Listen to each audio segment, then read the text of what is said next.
Good morning, happy Thursday. So you're probably well into your writing right now of your nonfiction piece, the piece that you are an expert on, and you probably have 2 or 3 good subheadings ready to rock and roll, maybe more, maybe 5, who knows. I'm hoping that you have at least 3, and if you want to do 4, great. 5, whoa, 3 is plenty. But what I know about the things that I've taught is I've asked you to give lots of examples and details and show what you mean with visuals and so forth. And to start thinking about everything you think you know about a topic and to organize it in such a way that you have 3 or so subtopics. And within those subtopics, you're keeping track of what you're trying to teach your readers. And that everything in that subtopic is all about the same thing. So what occurred to me is that it's very helpful for a reader when you navigate the reading. And what I mean by that is that you're giving them sort of a steering wheel. And the steering wheel tells you to turn left or right or keep going. Transitional words and phrases in this type of writing help your reader to know that you're continuing, you're stopping, you're turning, you're shifting gears. And it really helps them organize what you're teaching them in their head. So without it, your reader's like, wait, where are we? What are we doing? What are you teaching? And it's so, so helpful. So I've been talking to you a lot about transitional phrases, and I noticed that some of you are using them quite well in the speeches that I'm reading that you wrote in the last piece of writing, and I really want you to get better at it. So that's my goal for you, is to get better at putting those in. And it is a requirement only because it makes your writing better. So I have highlighted on here in red the types of transitional phrases that tell your reader that you're starting, you're keeping going, and you're finishing. So I'm starting to tell you about these things by saying, first of all, I'm continuing to tell you about these things by saying also and next, and I'm finishing telling you all about these things by saying finally.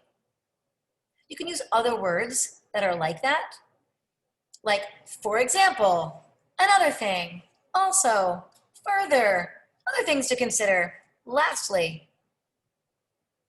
When I want the reader to know that I am done and I'm moving into something else, I need a transitional phrase or sentence that tells the reader there's something new now that I'm going to teach you.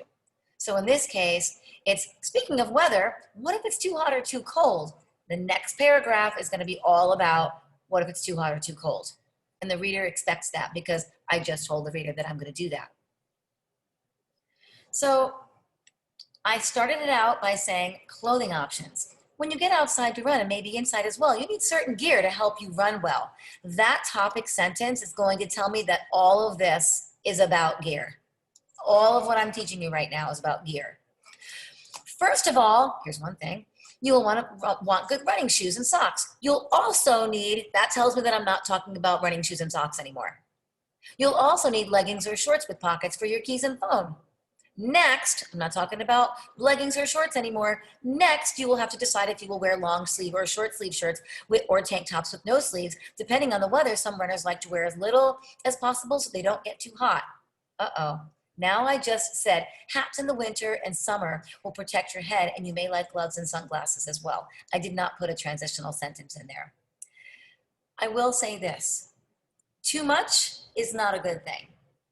So I'm trying to let my reading flow a little bit and my writing flow a little bit. So sometimes I'm not going to put them in because it sounds like it's like, It doesn't, the reader's going to be like, oh, it's too much. So, but then finally, now I know I'm almost done. Don't forget your rain gear. It will be your best investment yet, especially if you're not a fan of running in the rain. A windbreaker, waterproof accessories, and even a brimmed hat are very helpful to consider. And speaking of weather, what if it's too hot or too cold? That's my transition sentence into the next thing, which is still about weather, still about clothing options, but now it has to do with how the weather plays a role. All right.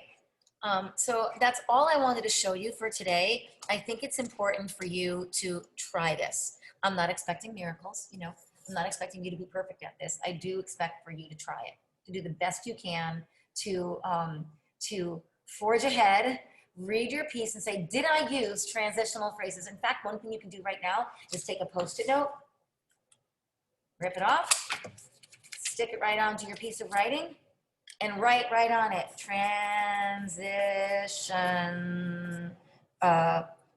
words, like that. I don't know if you can read that if it's upside down or backwards, but anyway, it does say transition words, I promise you. Okay, my friends, I hope you have a beautiful day. Keep writing. You got this. I believe in you. We're gonna wrap this up probably by the end of this week as far as the drafting is concerned, and start working on any revisions and edits. Okay, bye-bye.